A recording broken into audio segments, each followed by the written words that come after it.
Vai começar agora. Sabe que passou uma reportagem agora da JTV? E tinha passado de manhã.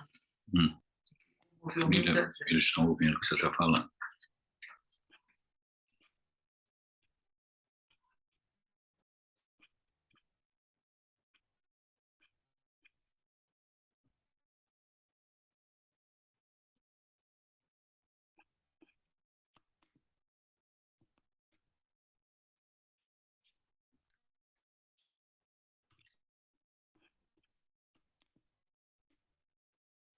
Boa noite a todos. Tudo bem com vocês?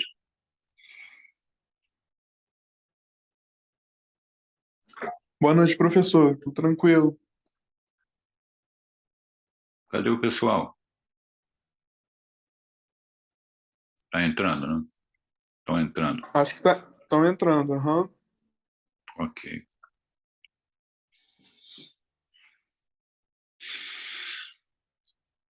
Vamos dar 2 minutinhos e a gente começa.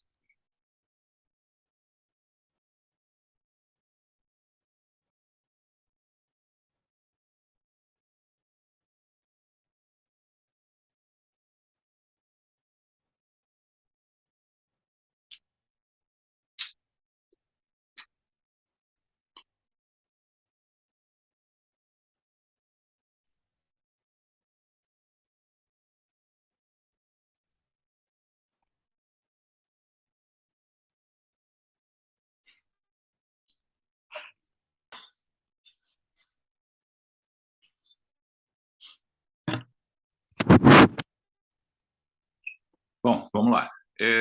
Dando continuidade aí à nossa disciplina de escolher com sabedoria em medicina, hoje o tema vai ser uma área de conhecimento, né, como a gente tem feito, né, e o que as sociedades recomendam para determinado item ali daquela área de conhecimento. Hoje nós vamos falar um pouco sobre alguns aspectos sobre a área de reumatologia, né? Eu vou compartilhar a tela com vocês aqui para que vocês possam ver. Vamos lá.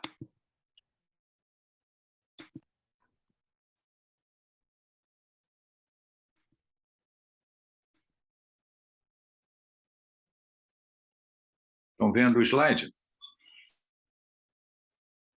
Sim. Ok, então vamos lá. Aqui, como sempre, um caso clínico, né? Uma paciente de 60 anos procura atendimento por dor em joelho há uma semana. Ao exame, sinais de flogose, quer dizer, tem ali edema, calor, rubor, né? Caracterizando um quadro de artrite, né? Foi indicado artroscopia pelo colega que atendeu a paciente. A conduta está adequada? O que vocês acham? O que é artroscopia? Artroscopia é um procedimento por vídeo que o colega da ortopedia acessa a articulação para tratar determinadas patologias. Uma lesão de ligamento, uma lesão de menisco, né? Ele pode acessar a articulação através de artroscopia. Antigamente tínhamos a artrotomia, que era uma cirurgia aberta, depois a artroscopia, com o vídeo. Mas vocês acham que a conduta está correta?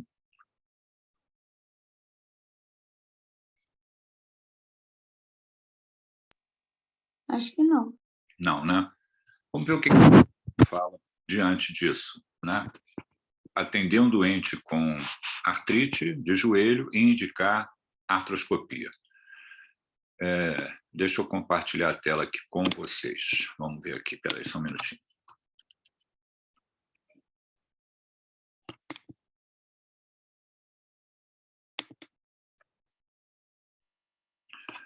Muito bem. Então, vamos compartilhar a tela aqui.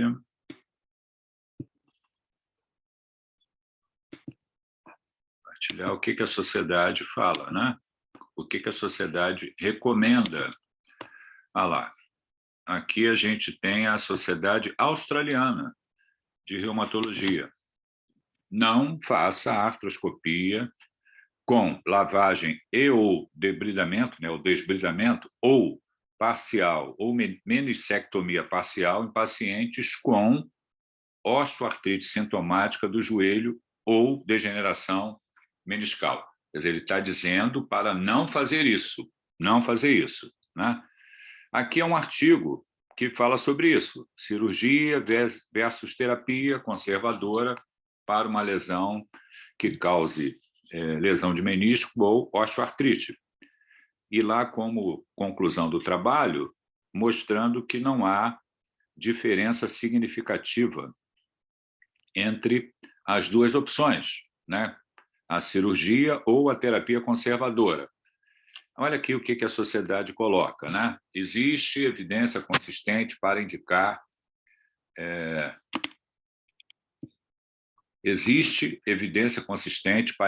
que a artroscopia, a lavagem para artroscopia e ou desbridamento para tratar pessoas com osteoartrite de joelho sintomática e ou meniscectomia para pacientes com uma lesão de menisco degenerativa não é mais efetiva do que a cirurgia com placebo ou alternativas não operatórias. Ele está se referindo ao artigo, evidência científica. Veja só, aparece haver uma alta taxa de conversão de artroscopia de joelho para artroplastia total de joelho, quer dizer, colocar uma prótese, né? Que o risco aumenta com a idade, então sugerindo que a cirurgia artroscópica deve ser evitada em pessoas acima de 50 anos. Quer dizer, as pessoas acima de 50 anos já têm doença degenerativa. Então, existe o risco da artroscopia acabar se transformando na colocação da realização da artroplastia, que é a colocação de uma prótese de joelho. Adicionalmente, a artroscopia é associada com riscos peri- e pós-operatórios e custo considerável. E aí ele coloca aqui um monte de referência bibliográfica, que a Sociedade Australiana de Reumatologia cita para dizer para não fazer isso. Tá? Entenderam a mensagem? Alguma pergunta? Entendi. Então, o que a sociedade está fazendo? Ela está ajudando o médico ali na ponta da linha, né? O colega que, por exemplo, faz reumatologia, né? Quando atende esse modelo de doente, não indicar, digamos assim, sem motivos bastante evidentes, a realização da artroscopia. Não deve fazer. Vamos aqui para uma outra situação, colocada também pela sociedade, dentro de Escolha com Sabedoria em Medicina. Está ali, ó. Paciente de 45 anos com queixas esporádicas de dor articular que melhora espontaneamente é atendido em seu consultório. Você pediu a avaliação do ANA? Alguém sabe o que é ANA? ANA é anticorpo antinuclear. O que vocês acham? Acho que depende da característica da dor dela. Não tem mais informação para eu saber se é inflamatório ou mecânico. Sim. E que informação você teria com o pedido do ANA, do anticorpo antinuclear?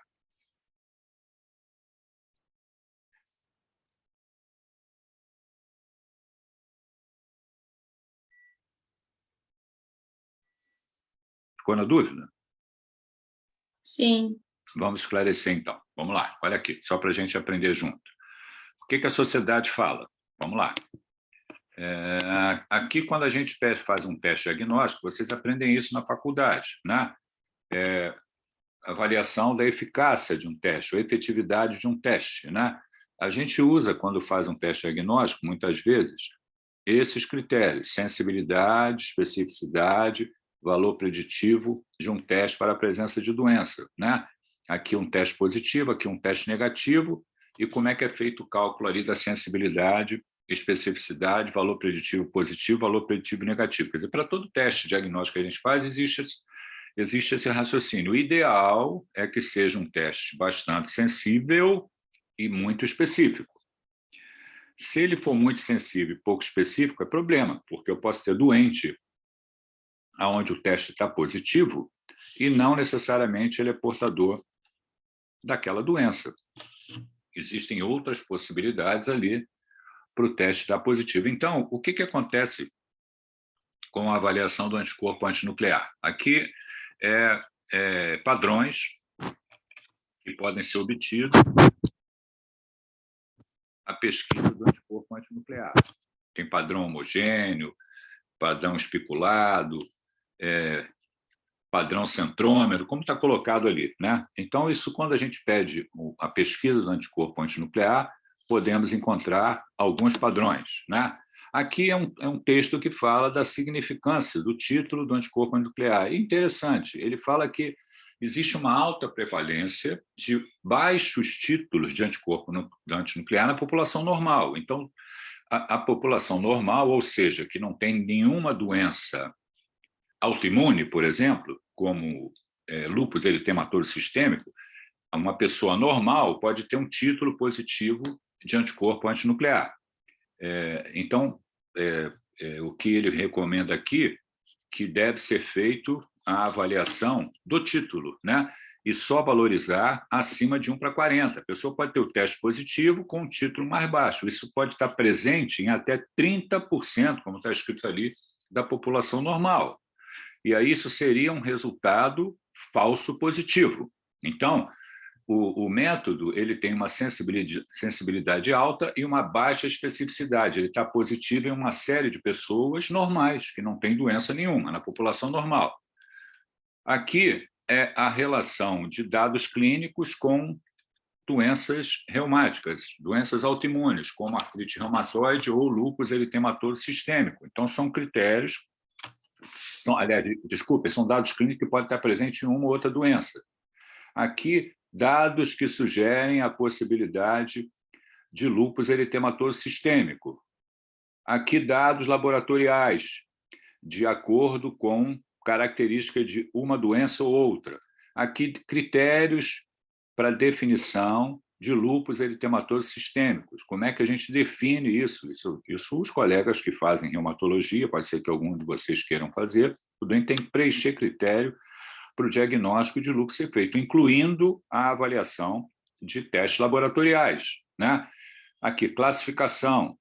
Tem duas sociedades, né, que colocam ali como é que se usa, quais são os critérios que são utilizados para definir lúpus eritematoso sistêmico, né?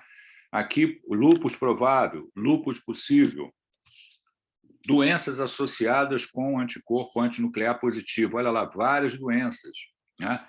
Doenças infecciosas. Aqui, os testes que podem ser colocados para caracterizar uma ou outra doença. Aqui, critérios para diagnóstico de artrite reumatoide, outra doença autoimune. Como é que é feito o diagnóstico? Como é que é a sorologia? E a recomendação da sociedade qual é? Depois disso tudo dito, não faça teste de anticorpo nuclear sem sintomas ou sinais sugestivos de uma doença reumática sistêmica. Aqui é um artigo que a sociedade aponta, né, como referência para ser consultada, para poder orientar a realização dos testes. Aqui fala do anticorpo antinuclear. E olha lá, anticorpo antinuclear são presentes em pessoas saudáveis e o teste de anticorpo nuclear é somente útil em pacientes com sintomas ou sinais de doença reumática quando é necessária a confirmação ou exclusão de doença do tecido conjuntivo sistêmica. O teste de anticorpo nuclear tem um valor preditivo negativo alto para excluir doença do tecido conjuntivo como causa dos sintomas do paciente, quer dizer, valor preditivo negativo. Entretanto, um resultado positivo não tem um valor preditivo positivo alto, porque é muito sensível e pouco específico, para diagnosticar essas condições isoladamente. E testes com novos autoanticorpos é necessário para acuradamente diagnosticar e classificar essas condições. Então, aqui as referências bibliográficas para corroborar a orientação da sociedade. Entenderam? Sim. Agora entendi. Tudo que a gente vai fazer em medicina tem que ter um racional, tem que ter uma lógica.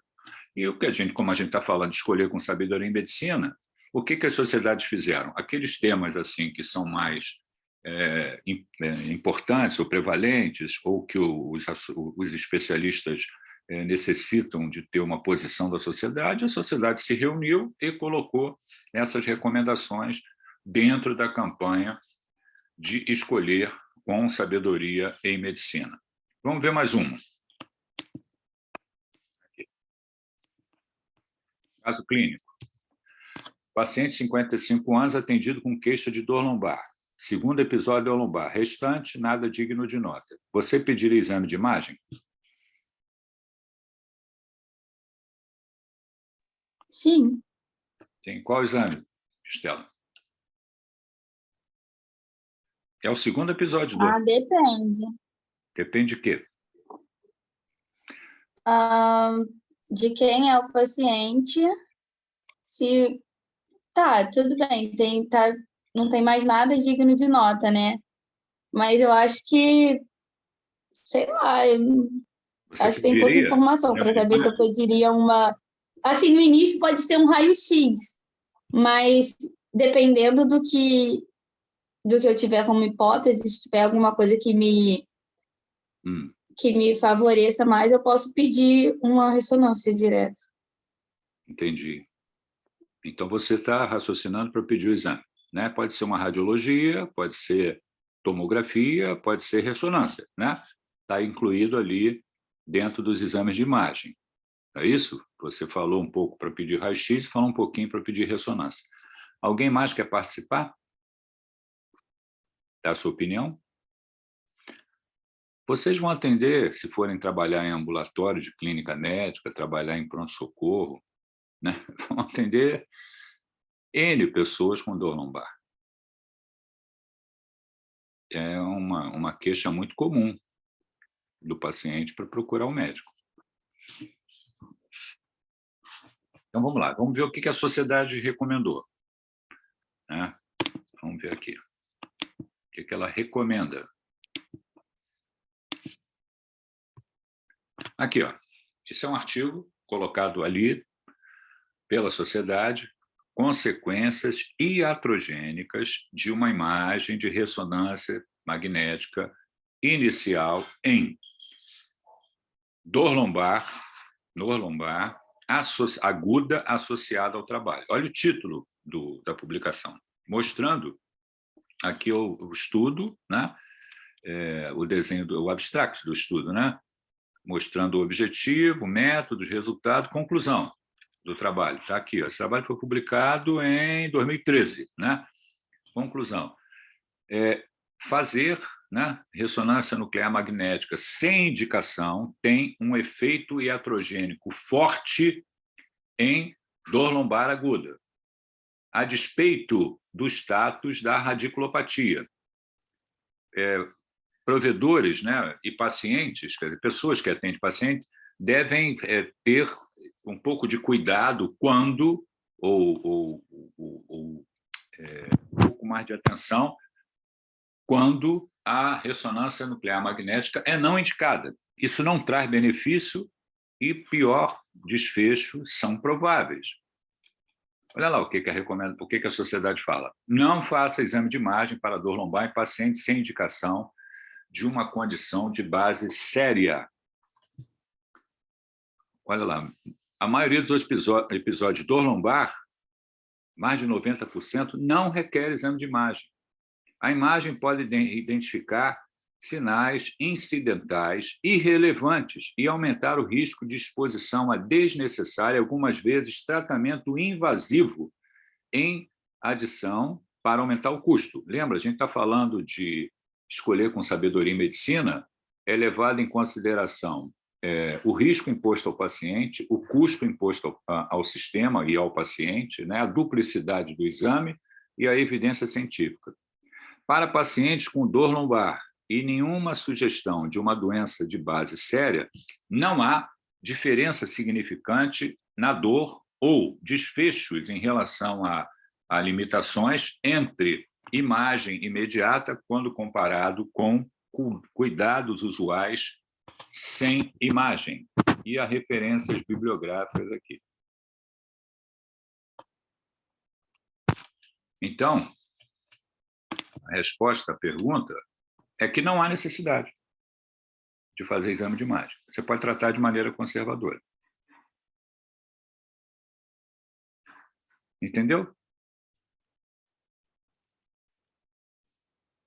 Sim. Ficou convencida ou não? Você pode discordar. Você tem direito. O médico tem o direito de fazer tudo o que ele quiser. Fiquei, foi isso que eu falei. Oi? Eu fiquei convencida, sim, porque foi isso que eu falei, que dependendo do quadro clínico, se tiver alguma coisa que favoreça a minha hipótese, eu peço, senão... Isso, no não primeiro tem episódio, e você com o histórico, ali é o segundo episódio, num histórico que o quadro regrediu por completo, lá com um analgésico, né, um anti-inflamatório, não há necessidade de fazer exame de imagem. Não há. Não há necessidade. Você está impondo. E outro problema que ele falou ali é sério. Você pode encontrar, por exemplo, algum grau ali, o que ele chama de incidental, de anormalidade, doença degenerativa, e isso ser levado ao especialista, né? Por exemplo, um colega da neurocirurgia, né? Um colega da ortopedia, no caso, em coluna, normalmente quem mexe é neurocirurgia, né? Não é ortopedista.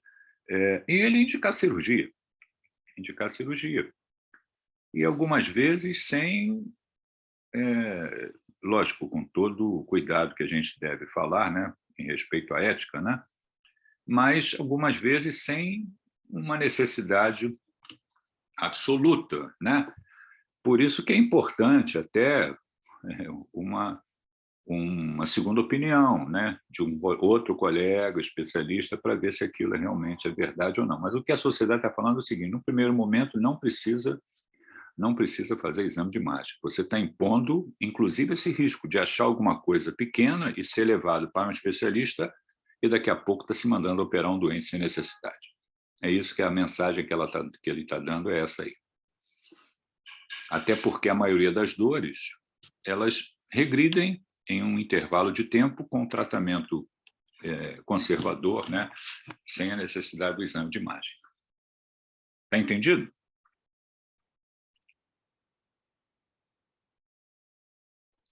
Sim. Muito bem. Vamos para mais uma questão.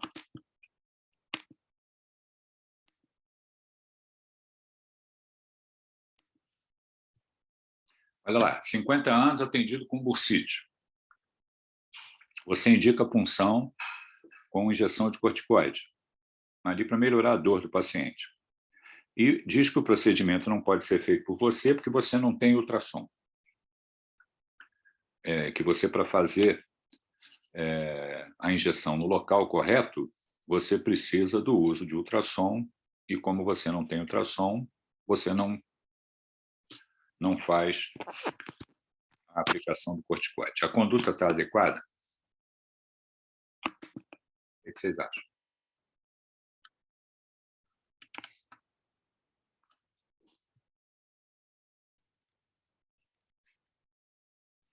Eu acho que não. Acha que não? Por quê? Eu acho que não precisa não tem necessidade do ultrassom. Mas eu posso estar errada. Carolina, você tem todo o direito de dar opinião. Não fica preocupada em acertar, né? Se você está raciocinando, isso é que é o importante, né? E veja que a sociedade tenta facilitar a vida para uma decisão comum ali do médico na ponta da linha. Vamos ver o que a sociedade colocou. Vamos lá, nessa questão.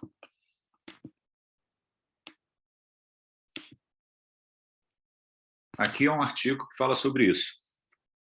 Dor em ombro e injeção de corticosteroides guiado por imagem ou cego. Cego quer dizer o seguinte: só tem a referência anatômica e o médico injeta lá o corticoide, né? Aqui o resumo do artigo dizendo que não há diferença entre... está aqui, ó, autor, conclusão, lá embaixo que está, conclusão. Não tem diferença entre fazer a punção e injetar o corticoide guiado por ultrassom ou através de referência anatômica. Quer dizer, o médico que é da área, que é especialista, que está acostumado a lidar com isso, pode perfeitamente fazer a injeção do corticoide através da referência anatômica sem precisar do ultrassom. Então, o que a recomendação da sociedade é essa? Não use guia de ultrassom para fazer injeções nos espaços subacromiais, visto que isso não produz nenhum benefício adicional em comparação com a injeção guiada por referência anatômica, dizendo que pode perfeitamente ser feita a injeção por referência anatômica. Aqui, atualmente, não existe evidência de alta qualidade para suportar a superioridade de um procedimento de injeção subacromial guiado por ultrassom, comparado com referência anatômica. E baseado em evidência de qualidade moderada de 5 trabalhos, uma revisão não mostrou qualquer vantagem. Foi aquele trabalho que eu mostrei para vocês, da Cochrane, né? Da Universidade de Cochrane, que ela faz revisões sistemáticas e meta-análise dos artigos publicados. Esses resultados são consistentes com um trabalho mais recente, em visão, olhando, né, os dados atualmente disponíveis, né, e também olhando o custo significante adicional, existe pouca justificação clínica para usar ultrassom para guiar injeções em pacientes com dor no ombro. Aqui as referências bibliográficas. Vejam, então, mais uma vez, a sociedade está apontando o que deve ser feito e trazendo, né, os motivos para essa decisão da sociedade, dessa recomendação da sociedade, e com as evidências científicas para amparar essa recomendação. Quer dizer, isso ajuda o médico, né, ali na ponta da linha para poder trabalhar e tomar a melhor decisão frente ao seu paciente. Bom, alguma dúvida? Ou não? Não, tudo tranquilo. Não, né? Vamos para mais um exemplo aqui. Deixa eu ver aqui. Aqui um outro paciente também atendido com dor articular, trouxe um anticorpo antinuclear negativo, né? Aqui está o contrário, né? Ele já fez o exame e trouxe um anticorpo antinuclear negativo. E você solicita pesquisa de um outro autoanticorpo, né? Que é o anticorpo anti-DNA dupla hélice, se a conduta está adequada ou não, né? Então, nós já raciocinamos lá atrás. Aqui é um pedido de um anticorpo, um outro autoanticorpo, né? Aí, mesma coisa. Desculpem aqui, deixa eu voltar aqui.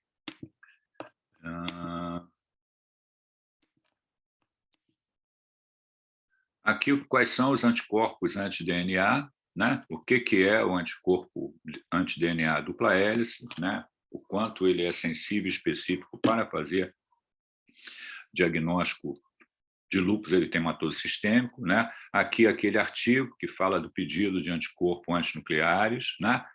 E a recomendação da sociedade é a seguinte: não faça pedido de anticorpo anti-DNA dupla hélice em pacientes com anticorpo antinuclear negativo, a menos que existe uma suspeição clínica alta de lúpus eritematoso sistêmico. Quer dizer, o doente com lúpus eritematoso sistêmico, ele pode ter o primeiro anticorpo, né, o que pede-se inicialmente, anticorpo antinuclear negativo, mas o doente tem vários dados que sugerem a possibilidade de lúpus eritematoso sistêmico. Se isso está presente, eu devo pedir outros autoanticorpos. Se isso não está presente, eu não devo pedir os outros autoanticorpos. Aqui, os comentários relativos a esse tipo de autoanticorpo, a recomendação, somente depois de detectar um teste ANA positivo em pacientes com sintomas consistentes com lúpus eritematoso sistêmico. Em pacientes que são anticorpo antinuclear negativo, o que eu acabei de falar, deve ser feito em situações clínicas onde a probabilidade pré-teste do lúpus eritematoso sistêmico é muito alta. Quanto positivo, os títulos de anticorpo anti-DNA dupla hélice, né, é um teste útil para monitorar a atividade da doença, especialmente em nefrite lúpicas. Então, eu tenho lá um diagnóstico bastante provável, uma complicação da doença, que é a nefrite lúpica, e nesse contexto aí, a avaliação desse autoanticorpo anti-DNA dupla hélice é muito importante. Aqui as referências bibliográficas também.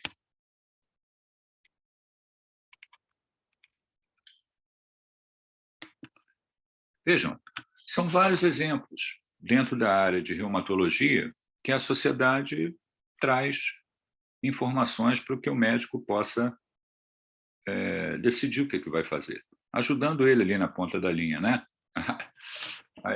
a escolher com sabedoria em medicina. A gente vai sempre usar o bom senso, né, para decidir os itens, né, que a gente vai pedir, teste diagnóstico, né? Isso está incluído ali como que a gente vai tratar o doente também, quer dizer, isso faz parte, né? Faz parte. A campanha de escolher com sabedoria em medicina ela é importante, que ela coloca o que é considerado pelos especialistas e pela sociedade como itens mais importantes. E aí isso traz para que todos visualizem, né? O que faz, por que faz, aonde que está a evidência científica, qual é a lógica, e isso é divulgado para os especialistas, né, que pertencem àquela sociedade, e também para qualquer pessoa que queira ler o que a sociedade está recomendando. Isso fica no site da sociedade e as pessoas leem. Quer dizer, eu posso ter um paciente com artrite reumatoide ou com lúpus eritematoso sistêmico, ou então que está com dor articular, que ele consultou lá se deve fazer anticorpo anti-DNA dupla hélice ou não. Ele pode entrar no site da sociedade e ler o que está escrito. Aquilo ali é público, né? Não é só para os membros da sociedade. Obviamente, o texto, né, ele é direcionado para os membros da sociedade. Entenderam?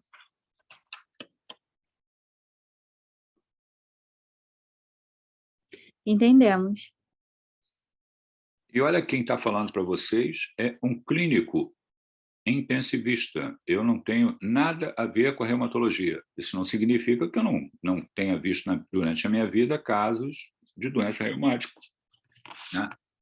Diagnóstico, tratamento, mas o bom senso recomenda sempre que esses doentes sejam direcionados para o colega da especialidade, para que ele possa acompanhar os pacientes, né? Esse é um problema do nosso sistema público de saúde, né? Chegar ao especialista, né?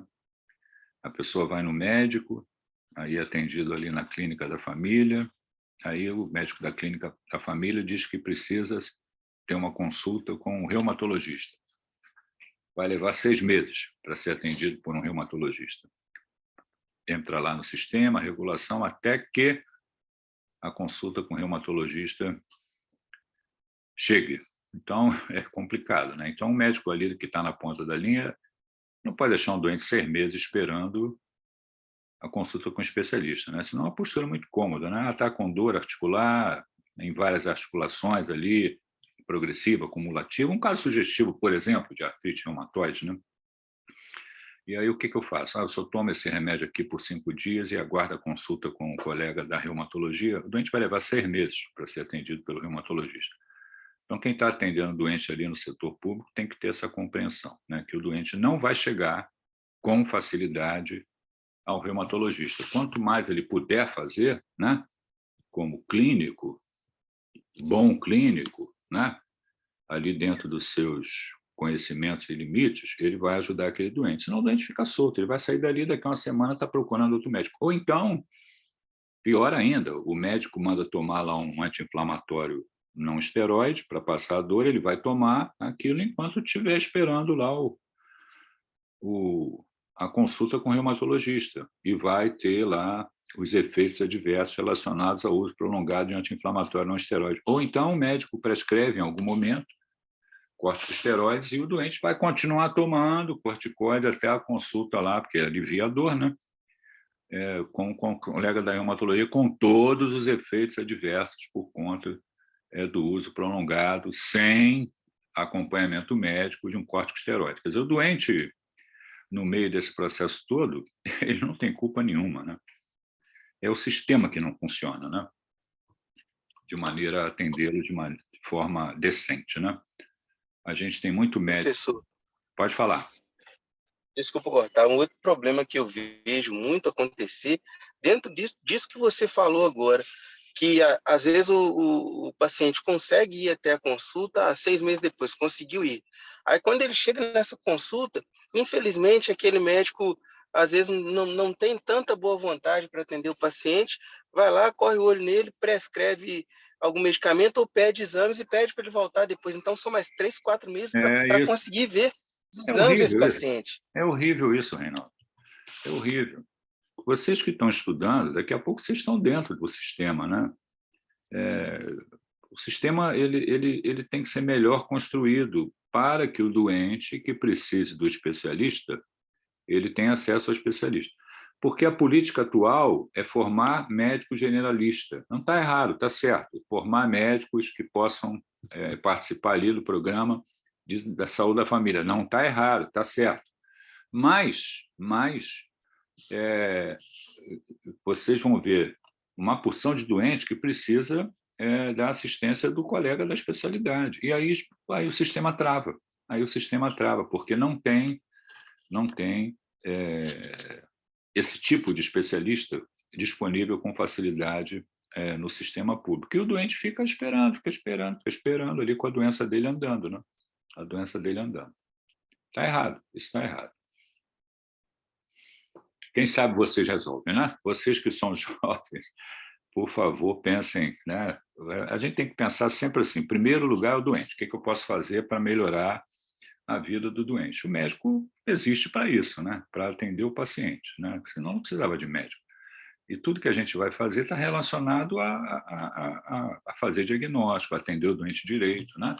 E quando a gente encontra obstáculos, esses obstáculos, o que pode ser feito para ultrapassá-los, né? Para melhorar. É isso, não tem solução. Outros países funcionam de uma maneira melhor, né? De uma maneira melhor. O médico está na ponta da linha, segura muita coisa, porque isso é o que deve ser feito, mas quando precisa da assistência do especialista, ele consegue encaminhar e o doente é atendido em um tempo hábil, né? Não é igual aqui. Aqui fica um século para o doente chegar lá no especialista, né? Muito bem. Alguma dúvida? Não. Não? Então tá bom. Então, olha só, podem botar o nome, a matrícula e sair de sala. Um abração para vocês, hein? A gente se vê novamente semana que vem. Um abraço, hein? Um abração. Boa noite, professor. Boa noite, boa noite.